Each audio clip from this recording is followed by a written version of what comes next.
Yes, రెండు తెలుగు రాష్ట్రాల్లో తీవ్ర సంచలనం సృష్టించినటువంటి పరువు హత్య కేసులో 7 ఏళ్ల తర్వాత నల్గొండ కోర్టు ఈరోజు సంచలన తీర్పు ప్రకటించింది. ఇప్పటికే ప్రణయ్ అమృతకు సంబంధించిన కేసులో మొత్తం నిందితులందరూ కూడా అంటే ఏటుగా ఉన్నటువంటి సుభాష్ శర్మకు ఉరిశిక్షతో పాటు మిగిలినటువంటి నిందితులకు జీవిత ఖైదు శిక్ష విధిస్తూ నల్గొండ కోర్టు ఆదేశాలు జరిచింది. ఇక ఈ రోజు జరిగినటువంటి తీర్పుకు సంబంధించి గతంలో నల్గొండ ఎస్పీగా పనిచేసినటువంటి రంగనాథ్ గారు ఉన్నారు మనతో మాట్లాడడానికి. ప్రస్తుతం హైటా కమిషనర్ ఉన్నారు. సార్, ఈరోజు సంచలన తీర్పు ప్రకటించింది. మీరు అప్పుడు ఎస్పీగా పనిచేస్తున్నారు. అసలు ఈ కేసులో ప్రాథమికంగా ఎలాంటి దర్యాప్తు జరిగింది, ఎలాంటి చార్జ్షీట్లో ఎలాంటి అంశాలు పొందుపరిచారు?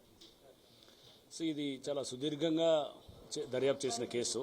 ఆల్మోస్ట్ 9 months ఇన్వెస్టిగేట్ చేశాము. చేసి 2018 సెప్టెంబర్లో మర్డర్ అవుతుంది. September 14th. September 18th మనం బేసికల్గా మెయిన్ ముద్దాయిలందరినీ కూడా అరెస్ట్ చేయడం జరిగింది. బట్ తర్వాత ఒక 9 months పట్టింది దర్యాప్తు అంతా కూడా. అంటే మనకు అంశాలన్నింటినీ కూడా టెక్నాలజీని దాని అన్నింటినీ కూడా ఇతర రకరకాల అంశాలన్నింటినీ కూడా మనం ల్యాబొరేటరీకి పంపించి వాటిలన్నింటినీ కూడా రిపోర్ట్స్ తీసుకొని మనం తీసుకోవడానికి కొంత టైం పట్టింది. ఇంకా ఇతర అంటే ఎవిడెన్స్ని గ్యాదర్ చేయడానికి, దాన్ని స్ట్రెంథెన్ చేయడానికి మేము ప్రతి స్టెప్ను కూడా వాడుకోవడం జరిగిందనమాట. వాడుకొని దాన్ని చాలా పగడ్బందీగా ఒక 1600 పేజీల ఛార్జ్షీట్ తయారు చేయడం జరిగిందనమాట. చేసి సో ఆ ఛార్జ్షీట్ కూడా పలుసార్లు కూడా దాన్ని మేము డిస్కస్ చేసుకొని మార్చుకోవటం జరిగింది. మార్చుకొని డ్రాఫ్ట్ ఛార్జ్షీట్ అంటే డ్రాఫ్ట్తో వచ్చేవాళ్ళు వచ్చినప్పుడు దాన్ని దాదాపు నాకు గుర్తుండి ఒక 10 సార్లు దాకా చేసి ఉంటాం. లేదు ఇలా కాదు అలా కాదు అని చెప్పేసి మళ్ళీ డిస్కస్ చేసి దీన్ని ఇంకా బెటర్గా ఎలా చేయాలని చెప్పి చూస్తూ దాన్ని అందుకు కొంత డిలే అయినా కానీ కూడా అప్పుడు రకరకాల మాటలు కూడా ఎదుర్కోవాల్సి వచ్చింది. కేసులు నీరుగారుస్తున్నారు, డిలే చేస్తున్నారు, దీంట్లో మేనేజ్ చేయబడ్డారు, అన్నింటినీ కూడా ఎదుర్కొన్నాం. ఇవన్నీ ఎందుకంటే మాకు ఇదేంటే పోలీసు ఉద్యోగులు ఇవన్నీ కూడా పరిపాటి నార్మల్గా వచ్చేటప్పుడు అంటే ఒక మంచి ఉద్దేశం చేస్తున్నప్పుడు కొంత పక్కన కూడా మనకి ఇది నెగిటివ్గా మాట్లాడేవాళ్ళు, బురజల్లే వాళ్ళు ఉంటారు. ఇవన్నింటినీ కూడా మనం పక్కన పెట్టి దాని అన్నిటికీ కూడా మేము ఎక్కడ రియాక్ట్ కాకుండా లక్ష్య దిశగా రేపు ఈ కేసుని కోర్టులో పెట్టినప్పుడు 100% కన్విక్షన్ కావాలి అనే దాంతో మేము అందరం కూడా చాలా స్పష్టమైన దీంతో వెళ్ళడం జరిగింది. సరే, ఈ కేసులో మొత్తం ఎంతమందిని అరెస్ట్ చేశారు? ఎన్ని రోజులు ఈ మర్డర్ జరిగిన తర్వాత ఎప్పటిలోగా అరెస్ట్ చేశారు మీరు? సో దాదాపు 8 members దాకా దాంట్లో 8 దాకా వీళ్ళంతా ఉన్నారు. దీంట్లో చేసినప్పుడు కూడా చూస్తే మనం సాక్షులు కూడా దాదాపు I think 60 and odd witnesses కూడా ఉన్నారు.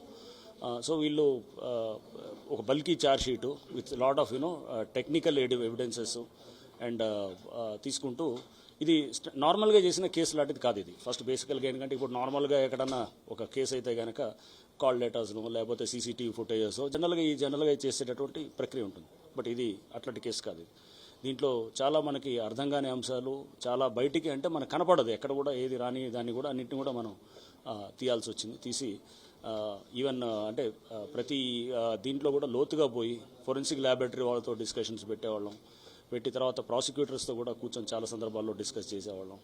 అండ్ ఈవెన్ జిల్లా జడ్జి గారిని కూడా పలుసార్లు కలిసి వారికి కూడా రిక్వెస్ట్ చేసాం ట్రయల్ స్టార్ట్ చేయడం దాని విషయంలో. అండ్ ఇంతేకాకుండా మాకు అప్పుడు IG స్టీఫెన్ రవీంద్ర గారు ఉండేవారు అండ్ DG మహేందర్ రెడ్డి గారు ఉండేవారు. వారు కూడా మాకు పలు కీలకమైనటువంటి అంటే దాని సూచనలు చేస్తుండేవారు. సార్, ఈ కేసులో ICC ఉగ్రవాది అస్గర్ అలీకి ఎట్లా కాంటాక్ట్ అయ్యారు సార్? మారుతిరావు ఎట్లా కాంటాక్ట్ అయ్యారు? ఈ మొత్తం బ్యాచ్ని ఎట్లా తయారు చేశారు? మారుతిరావు బేసికల్గా రియల్ ఎస్టేట్ వ్యాపారం అండి ఆయన. సో ఒక నార్మల్ చిన్న ఇది అతనికి కిరోసిన్ వ్యాపారం నుంచి అతను రైజ్ అయ్యి అతను తర్వాత రియల్ ఎస్టేట్లోకి వెళ్ళి బాగా వెరీ స్ట్రాంగ్, వెరీ అఫ్లూయెంట్, కొన్ని hundreds of crores of property ఉంటుంది. సో ఉండి మిర్యాలగూడలో బాగా పరపతి ఉన్నటువంటి అతను ఒక బిజినెస్ మ్యాన్గా ఉండేవాడు. సో ఉంటే దాంట్లో అంటే రకరకాలుగా అందరు పార్టీస్లో కూడా ఉంటారు. సో అప్పుడు కూడా నేను చెప్పాను September 18th ఆ రోజు ప్రెస్ మీట్లో కూడా మారుతిరావు అప్పుడు TRSలో జాయిన్ అయి ఉంటాడు. కరీం అని A5 అతను కాంగ్రెస్లో అక్కడ లోకల్గా ఏదో చిన్న అధ్యక్షుడు ఉంటాడు, కౌన్సిలర్ ఏదో సంథింగ్ ఉండేవాడు. నెక్స్ట్ ఇంకొక అతను ఎవరు భారీ వన్ ఆఫ్ ద ముద్దాయి దీంట్లో వచ్చేసి అతను భారీ వచ్చేసి MIM పార్టీ తోటి అతను ఉండేది. సో దీనికి పార్టీలకు సంబంధం లేదు. అంటే ఈ పార్టీయా ఆ పార్టీ అనేది కాదు. వీళ్ళందరూ పార్టీ అనేది ఒక ముసుగు అడ్డం పెట్టుకొని వీళ్ళు చేస్తుండేవాళ్ళు. దీనికి అక్కడ చాలా స్పష్టంగా రాజకీయాలు లేకుండా రాజకీయాలకు అతీతంగా వీళ్ళు చేసినటువంటి వీళ్ళ సొంత ఇంట్రెస్ట్ల కోసం చేసిన కేసు. ఇప్పుడు ఉరిశిక్ష పడ్డటువంటి సుభాష్ శర్మ రోల్ ఏంటి సార్? దీంతో పాటు అతని బాబాయ్ రోల్ ఏంటి? నెక్స్ట్ ఇప్పుడు సుభాష్ శర్మ బేసికల్గా అతనే రోడ్డు మీద అది నరికింది కూడా అతనే కదా, నరికింది మనకి డైరెక్ట్గా స్క్రీన్ మీద కనపడేది అతనే ఉంటాడు.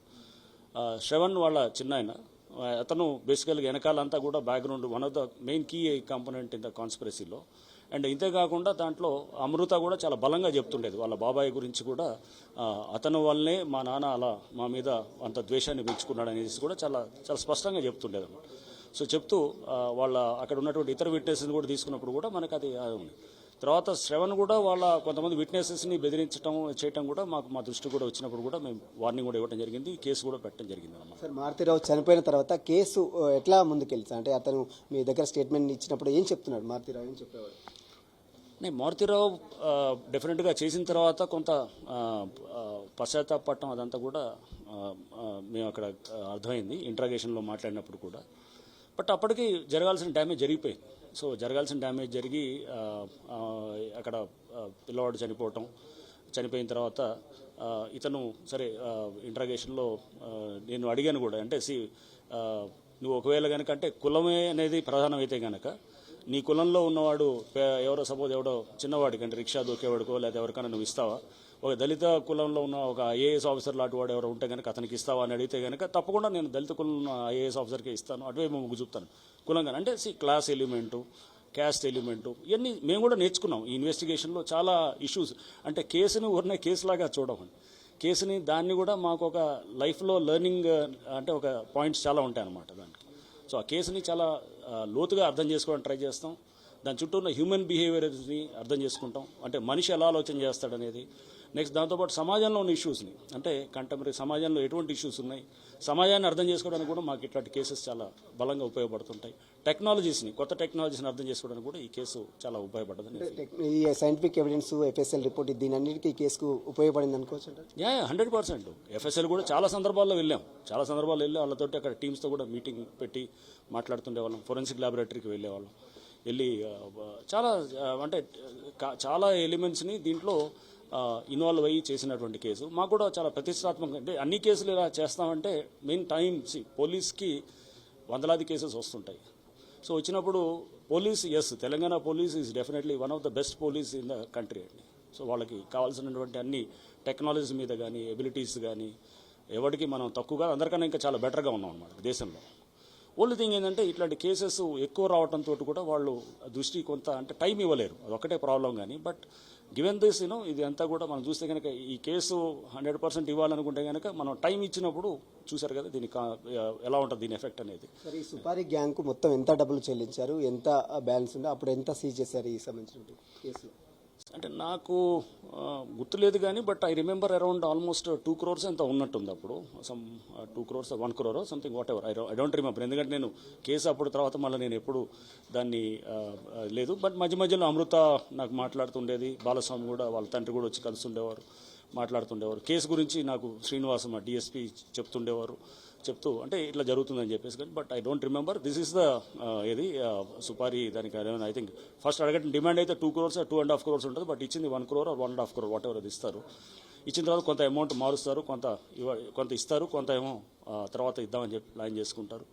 సో ఇదంతా కూడా జరిగింది. అండ్ దీంట్లో ఉన్నవాళ్ళు కూడా వీళ్ళు చాలా అంటే ప్రొఫెషనల్ కిల్లర్స్ అనమాట.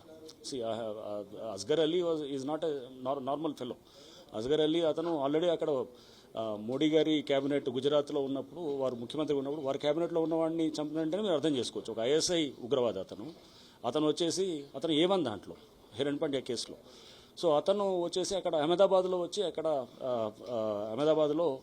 పార్క్ దగ్గర అనుకుంటా నాకు గుర్తుండి, అక్కడ హిరణ్ పాండ్యా అనే మంత్రి గారిని చంపడం జరుగుతుంది అన్నమాట. చంపిన తర్వాత ఇతను అస్గర్కి దాంట్లో లైఫ్ ఇంప్రిజన్మెంట్ కూడా పడుతుంది.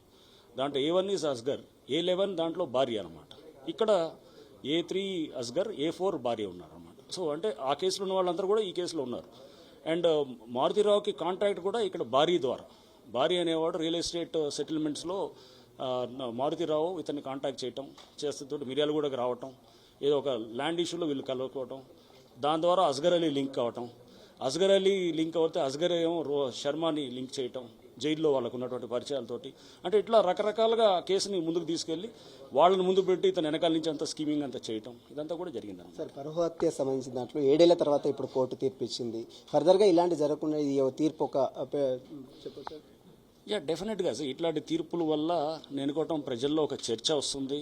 అండ్ దీంట్లో కూడా మనం చూస్తే లోతుగా ఆలోచన చేస్తే మారుతిరావు ఎస్, నేను అతను చనిపోయినప్పుడు కూడా బాధపడ్డాం. ఎందుకంటే ఒక తండ్రిగా అతను బిడ్డ బాగోగులు చూశాడు కానీ, బట్ నీ బిడ్డ బాగోగులు చూసినప్పుడు వేరే వాళ్ళ బిడ్డని ప్రాణం తీయటం అనేది అది కరెక్ట్ కాదు కదా. ఆ విషయం కూడా ఆయనతో ఆయన మాట్లాడినప్పుడు ఆయన అంగీకరిస్తూనే కళ్ళనీళ్ళు పెట్టుకున్నాడు అనమాట. కళ్ళనీళ్ళు పెట్టుకున్నాడు, బాధపడ్డాడు. ఆ ఇంట్రాగేషన్ ఆ రోజు అయినప్పుడు మేము బాగా గుర్తు నాకు. సో మనకి నష్టం జరిగిందని చెప్పి వేరే వాడికి నష్టం చేయటం అనేది, అందులో వేరే వాడి ప్రాణం తీయడానికి హక్కు లేదు కాబట్టి, సో నీకు ఈ నష్టం కావడానికి కారణం ఎవరు? One of the main reason is నువ్వే కారణం అసలు. ఎందుకంటే పిల్లల పెంపకము ఇష్యూస్, టీనేజ్ సైకాలజీ, వాళ్ళకు ఉన్నటువంటి ఆ టైంలో వచ్చే హార్మోనల్ చేంజెస్, ఇవన్నిటి నుంచి వచ్చేటటువంటి ఒక టీనేజ్ బిహేవియర్ని ఎలా హ్యాండిల్ చేయాలనేది తల్లిదండ్రులు చాలా తెలుసుకోవాల్సిన అంశంగా నాకు ఈ కేసు ద్వారా అర్థమైందన్నమాట. సార్, పై స్థాయి కోర్టులకు వెళ్ళినప్పుడు, హైకోర్టుకు కానీ మళ్ళీ సుప్రీంకోర్టుకి వెళ్తే మీరు ఎట్లా దీన్ని డిఫెండ్ చేసే అవకాశం? నేను అక్కడ లోకల్ పోలీస్ చేస్తారండి, లోకల్ ఎస్పీ గారు వాళ్ళు చేస్తారు. సో ఇప్పుడు మేము చేయాల్సిన పని అప్పుడు చేసి అంతా ఛార్జ్షీట్ ఫైల్ చేసాము, జరిగింది. బట్ ఇప్పుడు అక్కడ లోకల్గా స్థానికంగా ఉండే ఎస్పీ గారు అప్పీల్లో వాళ్ళు చూస్తారు. అండ్ తర్వాత ఫర్దర్గా వాళ్ళు హైకోర్టుకి వెళ్ళొచ్చు, అవతల ముద్దాయిలు సుప్రీంకోర్టు కూడా వెళ్ళొచ్చు. ఎందుకంటే వాళ్ళు చాలా స్ట్రాంగ్ ఇది ఉంటుంది కాబట్టి వెళ్తారు.